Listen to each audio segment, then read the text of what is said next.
ভালো না। আপনার জন্য ফেতরা মাপ যদি উপযুক্ত কারণ হয়, ওজন আপনি ফেতরা পেয়ে যাবেন। শরীর খারাপ, ডাক্তার বলেছে ওষুধ খেতেই হবে, রোজা মাপ পরে কাজা আদায় করে দেবে। তো একটা কারণ আমাকে দেখান, ওই কারণের জন্য আপনার আমার লেগে নামাজ মাপ।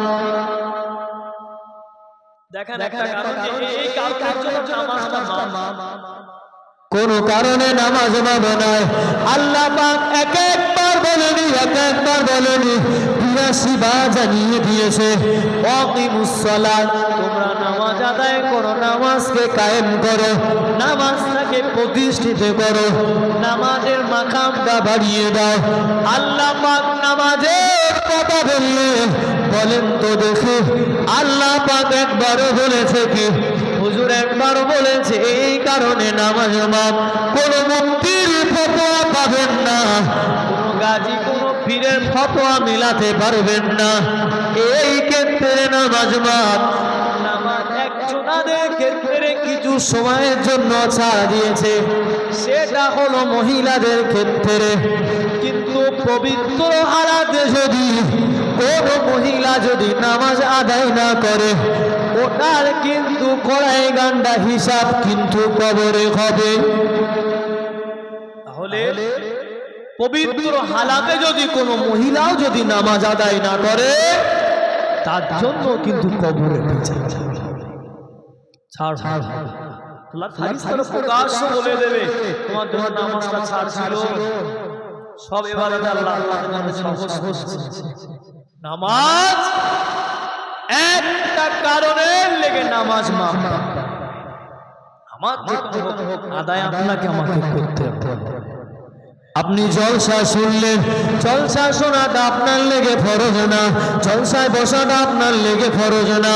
আপনি যে এই জায়গায় বসে ওয়াজ শুনছেন, এই ওয়াজ শোনাটা কিন্তু ফরজ না।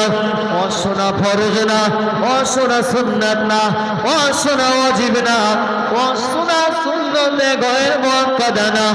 ওয়াজ শোনাটা হলো মুস্তাহাসান মুস্তাহাব, এটা হলো ভালো কাজ। নামাজ সুন্নাত আছে, নামাজ মুস্তাহাব আছে। তাহলে যদি কেউ যদি গ্রামের মানুষ যদি এই প্যান্ডেলে না আসে, সে কিন্তু গুনাহগার হবে না। কিন্তু আজান শুনে যদি মসজিদে না যায়, ওই ব্যক্তি কিন্তু গুনাহগার হবে। ফারিস্তারা সেদিন বলবে, ও আল্লাহ পাকের বান্দারা, তোমার গ্রামের মুয়াজ্জিন কি 5টা বার হাঁকিনি? মুয়াজ্জিনটা কত সুন্দর করে হাঁকে, এখন মামুন যেমন দেবেন আজানটা তেমন হবে। আপনি মুয়াজ্জিন দেবেন মাত্র 3000 টাকায়, কেমন আজান নেবেন? 3000 টাকায় আজান নিলে 65 বছরের আজান পেয়ে যাবেন। 3000 টাকার আজান নেবেন, 65 থেকে 70-80 বছরে আজান পাবেন। আমার মসজিদে মুয়াজ্জিনের বয়স 102। কি বুঝলেন? 102। তাহলে 102 বছরে আপনি কেমন বলা নেবেন? এই যে আমি ওয়াজ করছি, আল্লাহ জানি না আমি কতদিন হায়াতে রেখেছি আমার। তো আমার বয়স যখন বাড়বে, আমার দাড়িটাকে কালো থেকে যাবে, আস্তে আস্তে আমার দাড়িটাও সাদা হয়ে যাবে। আমার এই হাতের চামড়াটা পর্যন্ত গুটিয়ে, আমারও চশমা নিতে হবে, আমারও লাঠি ধরতে হবে। তবে আমাকে সেই সময়ের জন্য অপেক্ষা করতে হবে। আমার ওই সময়টার জন্য অপেক্ষায় থাকবে। সময় কিন্তু আপনার অপেক্ষায় থাকবে। তাহলে যখন মুয়াজ্জিন আগে আল্লাহু আকবার, আল্লাহু আকবার, আল্লাহ পাকের ফারিস্তারা বললে, 5 বার তুমি আজান শুনেছিলে, ওই 5 বার আজান শুনে কতবার ডিউটি করেছিলে? উত্তর কিন্তু মেলাতে পারবেন না। উত্তর কিন্তু আপনার মুখ দিয়ে সেদিন আসবে না। চুপ মেরে বসে থাকবেন।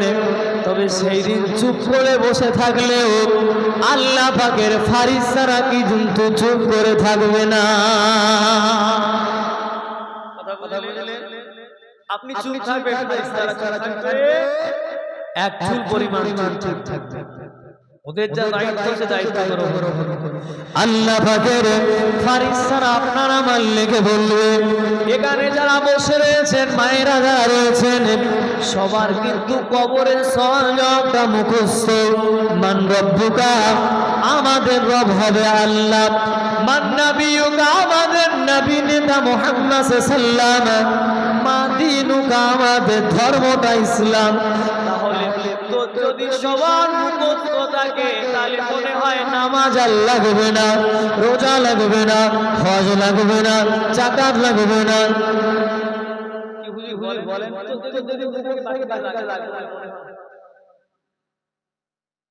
বলে উত্তম তো মুখস্থ, খালি নামাজ লাগবে না মনে হয়। মনে রেখে দেন, মাদ্রাসায় যারা পড়াশোনা করে, বিভিন্ন যারা ইউনিভার্সিটিতে পড়াশোনা করে, শিক্ষকের নিচে ছাত্র বসে থাকে। অনেক সময় দেখা যায় শিক্ষকের ভয়তে ছাত্রটা পড়া ভুলে যায়, ওখান থেকে মুখস্থ করে চলে এলো, হুজুরের কাছে এসে ভুলে যায়, নিজে প্রমাণ দিয়ে দেয়। আমি যখন মুক্তবে পড়াই, কিছু ছেলে যখন পড়ার লেগে আসে, বলে ভাইজান আপনি এমন করেন না, আপনার দিকে আমি ভুলে যাই। ওরকম বলি হয়,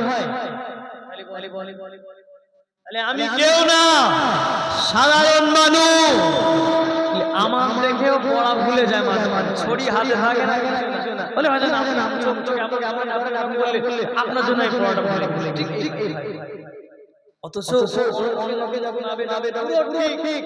আমি দূর থেকে ফলো রাখবো যে বড় দেখো ঠিক আছে কিনা, ভাইজান ঠিক বলেছে। আর সেই আমার চলে আসবে না আমার আমি বোঝাতে পারলাম।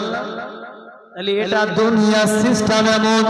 তাহলে কবরের ভিতরে ফেরেশতারা কি আপনার সাথে ভালো ব্যবহার করবে?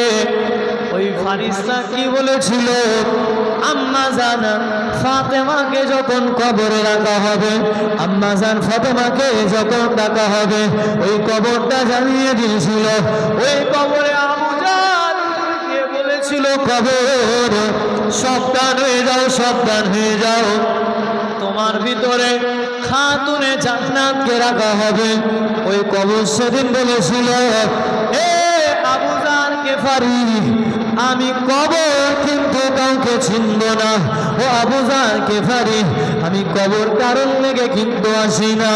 আবু জাহল গেফারি হুজুর বলেছিল, আবু জাহল হুজুর জানিয়ে দিয়েছিল, এ কবর শুনে রেখে দাও, শুনে রেখে দাও, তোমার ভিতরে খাতুনে জান্নাত, সমস্ত মহিলাদের নেতা নেতৃত্ব যিনি দেবে, সমস্ত মহিলারা জানার ছায়া তলে আসবে, তানাকে কিন্তু রাখছে।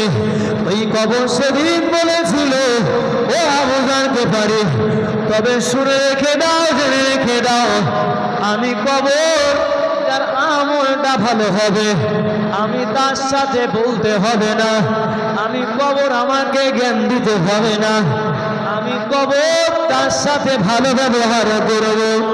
ও আবু জাহল গেফারি, শুনে রেখে দাও, যদি আমল খারাপ হয়, কার বেটি কার বেটা কে কোন দায়িত্ব রয়েছে দেখব না, আমার কর্তব্য কিন্তু পালন করব। আমার কর্তব্য হলো, ও আবু জাহল, যার আমল ভালো ব্যবহার করব ভালো, আমল খারাপ ব্যবহারটা কিন্তু হবে খারাপ।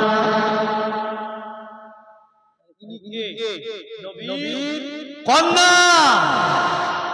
আপনার ঘরের মেয়েটা, আপনার ঘরের বউটা, আমার কার কন্যা বললে দেখেন আমার নামাজ পড়ে না, তার নিজেও জীবনে নামাজই পড়ে। আপনি কার ছেলে? নূহ নবীর বেটা কেনানের খবর কিন্তু খারাপ। তাহলে তোমার আমার কিন্তু জন্মের আমি কাউকে বললাম না, আমার বাপ ভালো কিন্তু আমার দাদা ভালো। আর একটু ভিতরে চলে যাও, হয়তো গরু চোর ছিল না তো আগে ব্যাংকে ডাকাতি করত, হয়তো রাস্তা থেকে অন্যের ছাগল তুলে চুরি করে বেচে দিয়েছে, অন্যের মোচা কেটে কিন্তু বেচেছে, আগে গ্রামে মোড়লগিরি করত, যে টাকা দিত তার দিকে বিচার আপনার আমার দাদা হয়তো ঘুরিয়ে দিত। খবর নিয়ে দেখেন, তাহলে নবীর বেটাদের কিন্তু ছাড় হয়নি। এখানে আমরা কেউ নবীর বেটা না। এইবারে যদি কাটি মেরে বলেন হুজুর এখানে আমরাও সবাই নবীর বেটা, কেন আমরা হলাম নবীর বেটা। কথা বলে তাহলে আমরা কোনো পীরের বেটা না, আমরা সৈয়দের বেটা না, আমরা হলাম নবী আদম আলাইহিস সালামের বেটা। তাহলে এখানে আপনি আমি যারা বসে রয়েছি মায়ের আকাশ সন্তান, হাওয়া আলাইহিস সালামের সন্তান। তাহলে মায়েদের ওপরে কপালটা ভালো, কেননা মায়েরা গানে জাত হয়ে গেল। একজন নবী ছিল, নবী থেকে আমরা চলে এলাম, খালি সেখান থেকে সব কিছু বিস্তার। তাহলে আমাদের গোষ্ঠীটা ভালো। তাহলে আমরা তো নবীর ছেলে, মাগুলো তো সব নবীর ছেলে ছেলে ছেলে চাপ আছে। মুসলমানের ছেলেরা, ও ময়দানের আমার, ময়দানে মাহশরে যেদিন বিচার হবে তখন প্রথম আল্লাহ বলবে, ও আদম চলে যাও, চলে যাও, তুমি তোমার ছেলে মেয়েদেরকে নিয়ে জান্নাতে চলে যাও। পিতা সেদিন খুশি হয়ে গিয়ে ওখান থেকে যেভাবে যাবে ওইভাবে ফিরে আসবে, বলে আল্লাহ পাক আমার সন্তানদের কিন্তু খুঁজে পাইনি। কাজ করবে বুঝলে, সেদিন খুঁজে পাবে। যদি একটা জায়গায় 100টা সাদা ভেড়া থাকে, উড়ির মাঝখানে যদি একটা কালো মুখোশধারী ছাগল থাকে, বলেন কি কালো ছাগলটাকে খুঁজতে কি লেট হবে? উত্তর দেন। আমার বলে সাদা ভেড়ার পালের ভিতরে যদি সব দিকে সাদা, মাঝখানে একটা কালো মাল বসে রয়েছে, ওকে কিন্তু সময় লাগবে না খুঁজতে। ঠিক ইমানদার চেনা যাবে, ইমানদারদের দেখলে বোঝা যাবে। আর সেদিন বেঈমানদের মুখটা হয়ে যাবে কালো, আর এতটা কালোই কালো থাকবে, ইমানদার খোঁজা কিন্তু ভূত হয়ে যাবে। জান্নাত আর জাহান্নাম দুনিয়া জমিন থেকে ঠিক করলেন, আপনি কোন রাস্তায় যাবেন? জান্নাতের দিকে যাবেন নাকি জাহান্নামের দিকে যাবেন? যদি বলেন হুজুর আমাদের জান্নাত লাগবে, তাহলে মসজিদে আসেন। যদি বলেন হুজুর জান্নাত লাগবে, মানুষের পিছনে সমালোচনা করা ছেড়ে দেন। যদি বলেন জান্নাত লাগবে, আপনার ব্যবহারটা ভালো করেন, কথায় যেন কেউ কষ্ট না পায়, ঋণ দেখে মরে যাবেন না। তাহলে কবরে যাওয়ার আগে সব কিছু ক্লিয়ার করে যান। আর যদি মনে হয় না না আমাদের জান্নাত লাগবে না, তাহলে ইমামের কথাও শুনতে হবে না, ওয়াজের মজলিসেও আসতে হবে না, আলেম ওলামার সম্মান করতে হবে না। পারলে মসজিদের ইমামের পিছনে কাটি মারবেন, কিভাবে ইমামটাকে মসজিদ থেকে তাড়ানো যাবে সেই ব্যবস্থা করবেন। যদি মনে হয় জান্নাত লাগবে না, তাহলে ইমামকে গিয়ে ভুল ধরবেন। আর যদি মনে হয় জান্নাত লাগবে না, আলেম ওলামার ফতোয়া লাগবে না, নিজের ইচ্ছা মতো ফতোয়া বার করে নিজে নিজে চলেন। যদি মনে হয় জান্নাত লাগবে না, লাগবে না, জীবনে দাঁড়িয়ে রাখতে হবে না। যেমন লটারি কাটছেন কাটেন, যেমন সুদ কাটছেন খান, বাগানে বসে যেমন গাঁজা পিটছেন ডলছেন, গাঁজায় কলকে যেমন টানছেন তেমন টানে। দুনিয়া ছাড় হয়ে যাবে, উপরে গেলে কিন্তু অবস্থা খারাপ রয়েছে। আর যদি মনে হয় না জান্নাত আমাদের লাগবে, তাহলে আজ থেকে নিয়ত করলেন, ইমামের কাছে চলে যান, হুজুর জান্নাত লাগবে, কি কি কাজ করতে হবে বলে দেবে। ইমাম কিন্তু জান্নাতের সার্টিফিকেট কিন্তু দেবে না। ইমাম বলে দেবে যে এই কাজ করলে আল্লাহ চাইতো জান্নাত মিলে যাবে, সার্টিফিকেট দেবে। কিছু আলেম ওলামা সার্টিফিকেট পর্যন্ত দিয়ে দেয়। তাহলে কি হবে? এই তারাও তো আমাদের মতো নাকি? তাহলে আমি আপনাকে বলেছিলাম আপনার ফোন দেখতে হবে, কে কি বলেছে শুনতে হবে। আপনার কাকে বলেন, মেয়েটাকে বলেন কচি, গ্রামে ইমাম সাহেব রেখেছি আপনার ফতোয়া আপনার যা লাগবে ইমামে ছিল। যদি ব্যতিক্রম যদি ইমামে জানা নাও আর আপনার ইমাম যেখানে জানে আপনি সঠিকটা পাবেন। একটু বাইরে গেলেও হবে। ইমাম মানে নেতা, কিন্তু বর্তমানে ইমাম মানে নেতা না, ইমাম মানে হয় কমিটির গোলাম। সবাই বলে ইমাম মানে নেতা। এই কিছু কিছু মানুষের নীতিতে ঠিক নাই। যদি নেতা হয়, নেতাকে কিন্তু সব জায়গায় লওয়া হয় না। মেয়ের বিয়েতে ইমামকে দাওয়াত করলে কোথায় বরযাত্রী আছে, এত দেরি করে হয়? আমরা বলেছিলাম না খালি মেয়ের বিয়েতে কাকে দাওয়াত করা হয়? কথা বলেন একটু আমার সাথে। ইমামকে তো ছেলে দিয়ে ছেলে পক্ষ ইমামকে লাই হুজুর আমার জোগাড় দিয়ে দাও সরে শোনাকে মনে আনে বলে যদি হয় একটা পারে একটা দাওয়াত আস্তে আস্তে। ছেলে পক্ষ ইমামকে বলে না, মেয়ে পক্ষ ইমামকে বলে। তাহলে গ্রামের মানুষের তো নীতিতে ঠিক নাই, তাহলে ইমাম কেমন করে হলো বলেন? তাহলে যখন নাতিটাকে মুসলমানি দিলেন, যেখানে খানা করা নিষেধ রয়েছে সেখানে আপনি খানা করে দিলেন, অনেক লোকজন হাজির করে দিলেন, একটা ফাঁকা আম বাগানে নিয়ে গেলেন। গ্রামের মহিলা পুরুষ সকলে মিলে গোল করে রয়েছেন, এমনকি গরম হচ্ছে বলে পাখা পর্যন্ত চালিয়ে দিয়েছে।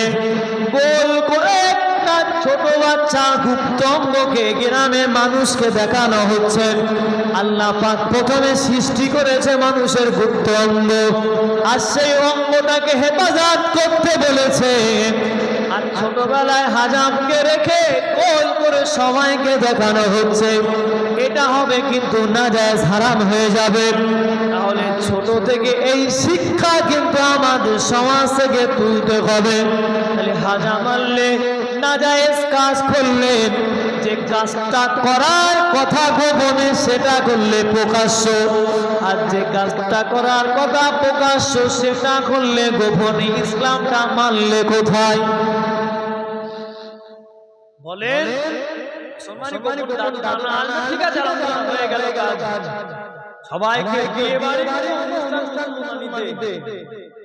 হবে না, আনন্দ লাগছে লাগুক, পরে বলবেন ওই গাড়ি বলেছেন চিন্তা নেই। আপনি চড়ে আসেন, আপনারও যে আল্লাহ, আমাদের দুই হুজুরের একই আলাদা কিছু আপন কেউ হবে না। ওই জন্য নীতি আমাদের ঠিক করতে হবে, মন ঠিক করতে হবে। আমাদের মহিলারা বিদায় করে মহিলাদের ভয় লাগে হয়ে যায়, ছেলেদের কি হবে? আপনি কি ভাবলেন যে কবরে আপনাকে রাখা হবে? ওই কবরটাও কিন্তু আপনার না।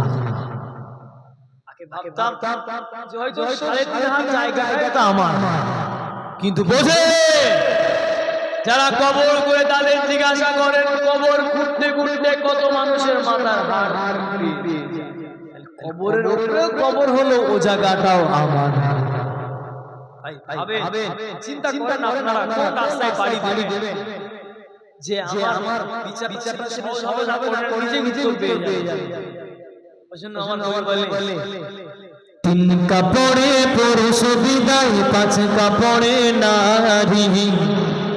এ দুনিয়া খনে সাহি কিসের বাহাদুরি, এ দুনিয়া খনে সাহি কিসের বাহাদুরি, তিন কাপড়ে পুরুষ বিদায়, পাঁচ কাপড়ে নারী, এ দুনিয়া ক্ষণে স্থায়ী, কিসের বাহাদুরি, এ দুনিয়া ক্ষণে স্থায়ী, কিসের বাহাদুরি। ফেরাউন এক বাদশা ছিল, খোদাই দাবি করেছিল, নীল নদে ডুবে মরে গেল, কোথায় আজ অহংকারী, নীল নদে ডুবে মরে গেল, কোথায় আজ অহংকারী। এ দুনিয়া ক্ষণে সাহি, কিসের বাহাদুরি, এ দুনিয়া ক্ষণে সাহি, কিসের বাহাদুরি। নমরুদ এক বাদশা ছিল, খোদার সাথে টক্কর দিল, নমরুদ এক বাদশা ছিল, খোদার সাথে টক্কর দিল, এক মুসাফে করলো কামাল, খেলো সে জুতার বাড়ি, এক মুসাফে করলো কামাল, খেলো সে জুতার বালি। এ দুনিয়া ক্ষণে সাহি, কিসের বাহাদুরি, এ দুনিয়া ক্ষণে সাহি, কিসের বাহাদুরি। সাদ্দাত এক বাদশা ছিল, নিজে সে জান্নাত গড়িল, সাদ্দাত এক বাদশা ছিল, নিজে সে জান্নাত গড়িল, নিজের জান্নাত বেশ হলো, মরণ হলো রাজি। এ দুনিয়া ক্ষণে সাহি, কিসের বাহাদুরি। কটা কাফেরদের নাম বলেছিলেন, ফেরাউনের এত মাল থাকার পরেও নীল নদে ডুবে মরতে হলো। আপনার কত টাকা আছে? হ্যাঁ, ৫,০০০ টাকা বেশি বললে বল।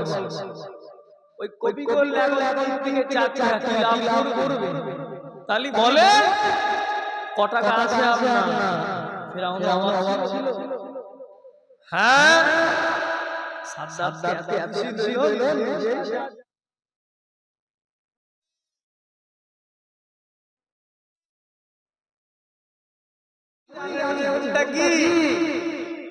সুন্দর সুন্দর মহিলা থাকবে, অনেক অনেক আশপাশ যত এলাকা আছে, প্রতিটা এলাকা থেকে যত সুন্দরী সুন্দরী, সব থেকে দেখতে সুন্দর ভালো, তাদেরকে হাজির করানো চান। কিন্তু ঢোকার আগে গল্প শেষ। তাহলে যারাই বেশি বাড়াবাড়ি করলো, সব চলে গেল, শেষ হয়ে গেল। তোমার আমার ৫০০ টাকা বের করতে গেলে রিচার্জ শেষ হয়ে গেলে মাঝে মাঝে রিচার্জ করতে পারে,